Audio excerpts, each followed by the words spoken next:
But do you know that there is divine favor for you in this current wilderness?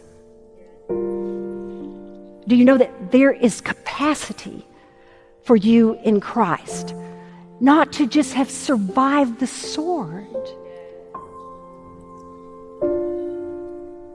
but favor? That when you least expect it, or maybe you feel like you least deserve it, that now it's just going to be the dreadful spiral.